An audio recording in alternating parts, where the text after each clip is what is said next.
Hi friends, welcome to Virusa's kitchen. நான் உங்கள் Ruby. வாங்க இன்றைக்கு பொட்டேட்டோ ஃபிஷ் செய்வோம். உருளைக்கிழங்கு மீன் பொரியல். உருளைக்கிழங்கு மீனும் உருளைக்கிழங்குல மீன் பொரியல் என்ன மாதிரி செய்யறேன்னு பார்ப்போம். இது மச்சம் இல்லை, தனிய மரக்கறி. ஆனால் மீன் பாருங்க, முழு முழு மீனாக இருக்குது.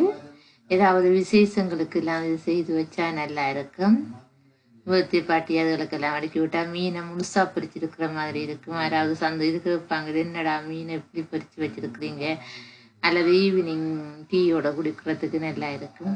அப்படியான டைமில் நாங்கள் இதை செய்யலாம். வாங்க இந்த ஃபிஷ் என்னென்று செய்கிறேன்னு பார்ப்போம். பொட்டேட்டோ ஃபிஷ், பொட்டேட்டோவா ஃபிஷ்ஷா என்னென்னு பார்ப்போம். என்ன மாதிரி செய்கிறது, இதுக்கு என்னென்ன பொருட்கள் தேவையானதை நாங்கள் பார்த்துக்கொள்வோம். வாங்க. இதுக்கு இப்போ நான் 1.5 கப் மெசரிங் கப்பால் தான் 1.5 கப் மாவு எடுத்து 2 தேக்கரண்டி எண்ணெய் சேர்த்துருக்குறேன். கணக்கு எண்ணெய் விட தேவையில்லை. நீங்கள் 2 தேக்கரண்டி எண்ணெய் சேர்த்துட்டு அளவாக உப்பை போட்டுக்கொள்ளுங்க. உப்பை போட்டுட்டு நல்லா கலந்து கொள்ளுங்க. உப்பு எல்லா பக்கமும் படக்கூடிய மாதிரி மாவு முழுவதுக்கும் சேரக்கூடிய மாதிரி கலந்துட்டு நான் இன்றைக்கு இதுக்கு சுடு தண்ணி விட்டு தான் குழச்சிருக்கிறேன்.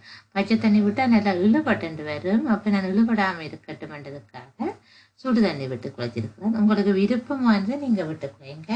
சுடு தண்ணி விட்டு குழைச்ச மாட்டா நாங்கள் போய் தூக்கி வைக்கலாம், இழுபடாமலுக்கு இருக்குமென்றதால நான் சுடு தண்ணி விட்டுருக்கிறேன். ஈஸியாக இருக்கும் எங்களுக்கு குழைச்செடுக்கிறதுக்கு, அதால் சுடு தண்ணி விட்டுருக்கிறேன். நீங்கள் சுடு தண்ணி விட்டு குழைச்சிக்கொள்ளுங்க. அப்போ இன்னும் கொஞ்சம் நல்லதாக வரும். இதுக்கு நீங்கள் ஈஸ்டோ அப்பச்சோடாவோ பேக்கிங் பவுடரோ எதுக்குமே நீங்கள் சேர்க்க தேவையில்லை.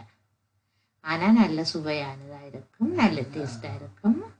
மாவு அப்படியே நல்லா குழைச்சி நாங்கள் சப்பாத்தி ரொட்டி சுடுற அளவுக்கு குழைச்சி எடுத்துக்கொள்ளுவோம். தண்ணியை ஒரே ஏரியா விடாமல் நீங்கள் கொஞ்சம் கொஞ்சமாக விட்டீங்கன்னா தான் பதமாக வரும். தண்ணியை நாங்கள் ஒரே ஏரியா விடுவோமா இருந்தால் சில வேளையில் தண்ணி கூடுறதுக்கு சான்ஸ் இருக்குது. அந்த டைமில் திருப்பி மாவை போடணும். மாவை கூடி நாங்கள் டோ வந்து கூடிடும். எங்களுக்கு அப்படி தேவையில்லை. நாங்கள் அளவாக எடுத்துக்கொள்ளுவோம். அப்படியே ஊண்டி குழைச்சிடுங்க. எல்லா இடமும் கலந்து போட்டு குழைச்சிடுங்க. இப்போ நான் குழைச்சி போட்டு காட்டுறேன் பாருங்கள். அப்படியே குழைச்சி வந்துட்டு இதை நல்லா நாங்கள் அப்படியே ஒரு 10 நிமிஷம் நாங்கள் ஊண்டி குழைச்சி தூக்கி அடிச்செல்லாம் போட்டு குழைச்சமாக இருந்தால் நல்ல சாஃப்டாக வந்துடும்மா. நல்லா அமர்த்தி குழையுங்க. நல்லா அமர்த்தி குழைச்சிட்டு அப்படியே தூக்கி 2-3 அடி அடித்து போட்டு அப்படியே நாங்கள் எடுப்பமாக இருந்தால் நான் குழைச்சி போட்டு காட்டுறேன். இப்படி 2-3 அடி அடிங்க. இன்னும் ஒரு சாஃப்டான ஒரு மாவாக வந்துடும். அதுக்கப்புறம் நாங்கள் ஈஸியாக பாருங்க எங்களோட உருவமைப்பு செய்து கொள்ளலாம். இதுக்கு நான் ஒரு பெரிய உருளைக்கிழங்கு எடுத்து அவிச்சு வச்சிருக்கிறேன். ஒரு 100 கிராமுக்கு பெரிய ஒரு உருளைக்கிழங்கு எடுத்து நான் கேரட், கருவேப்பிலை, 2 பெரிய வெங்காயம், 2 பச்சை மிளகாய் இவ்வளவு வெட்டி வச்சிருக்கிறேன். அதோட நீங்கள் இதுக்கு வேறு ஏதாவது நீங்கள் சேர்க்கணுமெண்டா டின் பிஸ்ஸோ இறைச்சியோ என்னவாவது உங்களோட விருப்பம். சுவைக்கேற்ற மாதிரி ஃபில்லிங் செய்கிறது உங்களோட விருப்பம். என்னத்தையாவது நீங்கள் வச்சுக்கொள்ளலாம். அப்படி இல்லாட்டி இனிப்பு சுவை உள்ளது கடலையும் சீனியும் போட்டு அப்படி ஏதாவது செய்து போட்டு நீங்கள் வைக்கலாம். உங்களோட விருப்பப்படி வச்சுக்கொள்ளலாம். இப்போ நான் பேன் அடுப்பில் வச்சுட்டு கொஞ்சம் எண்ணெய் விட்டுட்டு கடுகு போட்டு தாளித்து நான் கடுகு கொஞ்சம் வெடித்து பறக்க பெருஞ்சீரகம் போட்டு நான் பெருஞ்சீரகம் போட்டுட்டு மற்றது வச்சிருக்கிறேன் தானே வெட்டி இப்போ உங்களுக்கு காட்டினே அவளத்தையும் எடுத்து இதுக்குள்ளே போட்டு நான் ஒரு கறி மாதிரி செய்து எடுக்க போகிறேன். கறி அந்த தண்ணித்தன்மையாக இல்லாமல் பார்த்து கொண்டீங்கண்டா, கொஞ்சம் முறுக்கமாக கறியை செய்யுங்கண்டா உங்களுக்கு செய்கிறது ஈஸியாக இருக்கும். இது அப்படியே பொரியட்டும். பொரிஞ்சண்டு வரைக்கும் கடுகு நல்லா வெடித்து போய் பறக்கணும். வெடித்து பறக்கிக்க நாங்கள் வெங்காயத்தை போட்டுக்கொள்ளுவோம். வெங்காயத்தையும் பச்சை மிளகாவையும் போடுவோம். 2ம் சேர்ந்து முதல்ல கொஞ்சம் பொரியட்டும். பொரிஞ்சா பிறகு நான் மற்றதை போட்டு உங்களுக்கு காட்டுறேன். ஃப்ரெண்ட்ஸ், நீங்கள் இது வரைக்கும் என்னோட சேனலை பார்க்குறீங்க, ஆனால் சப்ஸ்கிரைப் பண்ணுறது குறைவாக இருக்குது. அப்படியே பார்த்துட்டு வரைக்கும் நீங்கள் சப்ஸ்கிரைப் பண்ணிட்டீங்களா இருந்தால் நான் போடுற வீடியோக்கள் உடனுக்குடனே உங்களோட ஃபோனுக்கு வந்துடும். அப்போ நீங்கள் என்ன செய்யலாம், உடனே நான் தேடி பிடிக்காமல் ஈஸியாகவே நீங்கள் பார்த்துக்கொள்ளலாம். என்னோட சமையல் முறைகள் உங்களுக்கு பிடிச்சிருந்தா நீங்கள் சப்ஸ்கிரைப் பண்ணிக்கணுங்க. வீடியோ பார்க்குறீங்க கீழே பாருங்க ரெட் கலரில் எழுதி கிடக்கும் சப்ஸ்கிரைப் பண்ணி அதை இருக்கா தொட்டு விடுங்க. அவ்வளோ வேறு ஒரு பிரச்சனையை விட்டு அதை தொட்டு விடுங்கன்னா சரி. உடனுக்குடனே நான் போடுற வீடியோக்கள் எல்லாம் உங்களை வந்தடையும். வெங்காயம் சாடையாக பொரிஞ்சு கொண்டு வந்த பிறகு நீங்கள் கருவேப்பிலையாக சின்ன நான் உள்ளி போட்டு பிச்சு போட்டுக்கொள்ளலாம். அப்படியே ஒரு ஏரியா பெருசாக போடாதீங்க. சின்னனா போட்டால் சாப்பாட்டுக்குள்ளே கலந்துரும், ஒரு திறமையும் எடுத்து எறியாயினும். சில பேரை பார்த்துருக்கோம் கருவேப்பிலை பெருசாக கிடக்கிற பட்சத்தில் அப்படியே தூக்கி தூக்கி எறிஞ்சிருவினோம். அதனால் நாங்கள் சின்னனா வெட்டி போட்டுக்கொள்வோம். அப்படியே பொரிஞ்சிட்டு வரைக்கும் கரட்டையும் போட்டு உருளைக்கிழங்கையும் போட்டு மசிப்போம். கரட் வந்து பச்சைக்கிழங்கு தான் நான் அப்படியே துருவி எடுத்திருக்கிறேன். நீங்கள் இதே போல் உருளைக்கிழங்கையும் துருவி போட்டும் போட்டிருக்கலாம், அல்லது அவிச்சு எடுத்தும் போட்டிருக்கலாம். அது உங்களோட விருப்பம். நான் அவிச்சு எடுத்து வச்சிருக்கிறேன், சின்ன சின்ன துண்டா வெட்டிட்டு அவிச்சு வச்சிருக்கிறேன். அதையும் போட்டு நான் இதோட மசிச்சு எடுக்க போகிறேன். நான் நல்லா கரையிற பதத்துக்கு அவிக்கல உருளைக்கிழங்க. என்னடா அப்படி அவிச்சோம்னா கொஞ்சம் தண்ணியாக வந்துடும். அடுத்து அந்த முக்காவாசி அவிஞ்ச மாதிரியான ஒரு தன்மைக்கு எடுத்திருக்கிறேன். இதுக்குள்ளே போடைக்க சரியாக வந்துடும். அப்படியே போட்டு சாடியாக அமர்த்தி போட்டு கொஞ்சம் நல்லா உருளைக்கிழங்கு மசியோணும் வண்டியில் ஒரு அளவுக்கு கரையக்கூடிய அளவு கொஞ்சம் சின்ன சின்னதாக வரக்கூடிய மாதிரி நாங்கள் செய்து எடுத்துக்கொள்வோம். அதோட இதுக்கு நான் உப்பு போடல, மஞ்சள் தூள், கலவன் மிளகாய் தூள், இந்த மூன்றும் நான் சேர்க்க போகிறேன். உப்பு, மஞ்சள் தூள், கலவன் மிளகாய் தூள் அவ்வளவும் சேர்த்து போட்டு இறக்கி இருக்கிறேன். அடுத்தது நான் அந்த குழச்சி வச்ச மாவை எடுத்து 2 பிரிவாக பிரித்து நான் ரொட்டி மாதிரி தட்டி எடுக்க போகிறேன்.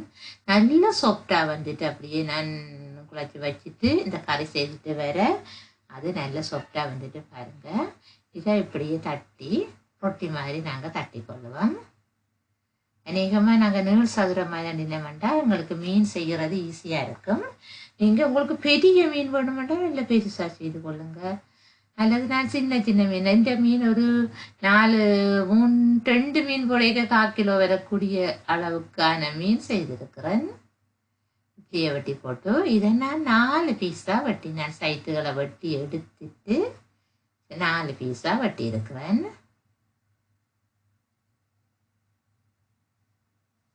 அப்படியே பாருங்க, அப்படியே வெட்டி எடுத்த வேண்டாம். நீங்கள் உங்களோட 4 பீஸ் தான் நீங்கள் வெட்டணும் வண்டியில். உங்களுக்கு இவ்வளவு தேவையோ, முதல் எடுத்தது நான் 4 பீஸ் வெட்டினேன், இதில் 2 பீஸ் வெட்ட போகிறேன் பாருங்க. உங்களுக்கு எவ்வளவு நீளம் தேவையோ அவ்வளவுக்கு ஏற்ற மாதிரி நீங்கள் வெட்டி கொள்ளலாம். நான் இதில் ஒவ்வொன்றில் ஒவ்வொரு மீன் செய்ய போகிறேன். பாருங்க என்னென்னு செய்கிறேன்ட்டு காட்டுறேன். ஈஸியான முறை. நீங்கள் செய்துட்டீங்களா இருந்தால் வடிவாக இருக்குது. நாங்கள் அந்த சேப்புகளை மாற்றி கொடுக்க எல்லாரும் என்ன செய்வோம், அதை விரும்பி சாப்பிடக்கூடிய உண்டாக இருக்கும். ஒரே மாதிரி உணவு இல்லாமல் உணவுகளில் வித்தியாசமாக நாங்கள் செய்து கொள்ளுவோம். அந்த ஃபில்லிங் அப்படியே வச்சு ஒரு நீளப்போக்கு நீள இதில் வச்சு ஈரம் இல்லாமல் இருக்கணும். நல்ல ஈரம் இல்லாத தன்மையாக இருந்தால் தான் நாங்கள் இப்படி செய்து கொள்ளலாம். கொஞ்சம் ஈரத்தன்மையோட இறக்கி இருந்த மாதிரி இருந்தால் சைட் எல்லாம் ஊற பார்க்கும். இப்படி செய்துட்டு நீங்கள் என்ன செய்யுங்க, ஒரு கத்தியோ ஏதாவது எடுத்து அந்த சைட்டை நான் காட்டுற மாதிரி வெட்டி கொள்ளுங்க. என்ன மாதிரி வெட்டுறேன்னு நான் காட்டுறேன். இப்படியே வெட்டுங்க. நல்ல மெல்லிசா வெட்டாமலுக்கு ஓரளவு அகலமாக வெட்டுங்க. கிட்டத்தட்ட 1 சென்டிமீட்டர் அகலம் இருக்கக்கூடிய அளவுக்கு வெட்டி எடுங்க. மற்ற பக்கத்தாலேயும் அதே மாதிரி வெட்டுங்க. 1 சென்டிமீட்டர் இருந்தால் தான் அப்படி இந்த மடிக்கேக்கு ஒரு அளவுக்கு இருக்குன்னு வெட்டி சம அளவுக்கு வெட்டி கொடுங்க. வெட்டிட்டு முன்பக்கத்தை இப்படி மடிச்சுட்டு பாருங்க, ஒரு முக்கோணம் மாதிரி அடுத்ததையும் எடுத்து அதுக்கு நேராக முக்கோணம் மாதிரி மடிச்சு கொடுங்க. இப்படி நீங்கள் மடிச்சோடனே அதை பார்த்தா மீனிட முகம் மாதிரி வந்துடும், இலை மாதிரி வந்துடும் பாருங்க. இப்படி ஒரு முக்கோண ஷேப் பெறக்கூடிய மாதிரி மடிங்க. மடிச்சுட்டு அந்த சைட் பக்கத்தால் வெட்டினு தானே ஒவ்வொன்றையும் அப்படியே மாறி மாறி வச்சுட்டு வரலாம். அப்படி வச்சுட்டு வரைக்க நீங்கள் மீனுக்கு செட்டைகள் இருக்கும். அந்த செட்டைகள் வைக்கக்கூடிய மாதிரி ஒரு மடிப்பை கொஞ்சம் கூட வெளியில் விடுவீங்களா இருந்தால் செட்டைகள் மாதிரியான அமைப்பு வரும். அந்த முன்பக்கத்தால் விட்டு இருக்கிறது பாருங்க, ஒரு செட்டை மாதிரி வந்துருக்கு. அடுத்தது அப்படியே மாறி மாறி மடிச்சுட்டு வாங்க. உண்டை தூக்கியங்கால வச்சுட்டு திருப்பி அடுத்ததை மடித்து திருப்பி அடுத்ததை மடித்து அப்படியே மடிச்சுட்டு வாங்க. பாருங்க, முன்னுக்கு அந்த ஒரு செட்டை மாதிரி நான் உண்டை விட்டுட்டேன். கீழ் பக்கம் ஒரு செட்டை விட போகிறேன். நடுவிலையும் நான் விட்டுருக்கலாம். நீங்கள் உங்களோட விருப்பத்தின்படி நீங்கள் நடுவாலையும் செட்டை வேணும் வேண்டாம் விட்டுக்கொள்ளலாம்.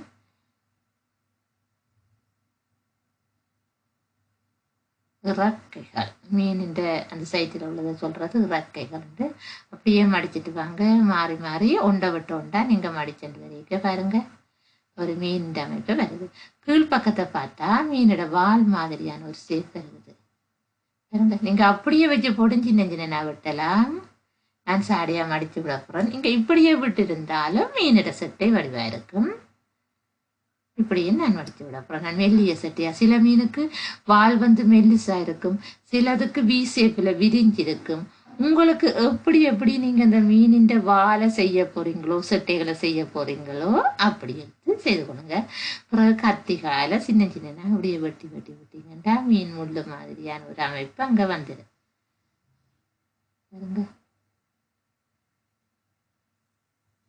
இதை நான் ஒரு ஆள்கிட்ட கட்டாவை சொல்கிறேன். தூரத்துலேருந்து பார்த்துட்டு மீன் பொரியல் சாப்பாட்டோட தான் அங்கே சாப்பிடுவோம். இப்போ சும்மா சாப்பிட இல்லைன்னு நான் கொடுக்க சாப்பிட்றீங்களான்னு கேட்க மீன் பொரியலை சாப்பாட்டோடு சாப்பிடுவோம்.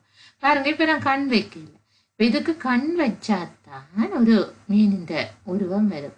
ஒரு பச்சை மிளகாய் ஒன்று எடுத்து சின்னனா வெட்டி போட்டு அந்த இதில் வைக்க போகிறேன். அது ஒரு சாடையான ஒரு துளை மாதிரி கொஞ்சம் வெட்டிட்டு வச்சு விட்டோம்னா என்ன செய்யும், கொஞ்சம் உள்ளுக்குள்ளேயா போயிடும். போனோட மீனுக்கு கண் வந்துடும்.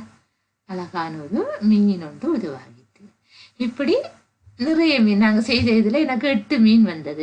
1.5 கப் மாவில் 8 மீன். தேவையாக இருந்தால் நீங்கள் இதை விட பெரிய மீன் செய்கிறண்டா குறைவாக இருக்கும், சின்ன மீன் செய்கிறண்டா இன்னும் கூடவா வரும்.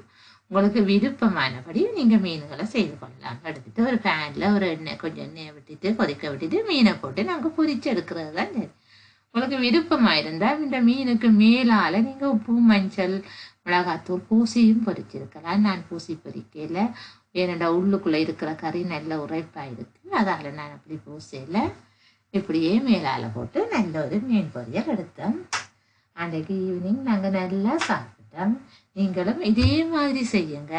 செய்து போட்டு நீங்கள் வீட்டை வைக்க அந்த கவர்ச்சி கூடவா இருக்கும். கவர்ச்சி கூடவா இருந்தால் உங்களுக்கு நிறைய பாராட்டுகள் எல்லாம் கிடைக்கும். பாருங்க, இப்படி ஒரு அழகான மீன் பொரியல் நீங்களும் செய்யுங்க. நாங்கள் அடைஞ்ச இன்பத்தை நீங்களும் அடைந்து கொள்ளுங்க. அப்பதான் நல்ல சுவையா இருக்கும். அதை டீயோடையோ ஒரு பிளேன் டீயோடையோ நாங்கள் ஒரு மீன் சாப்பிட்டா எங்களுக்கு காலை உணவுக்கே போதுமானது.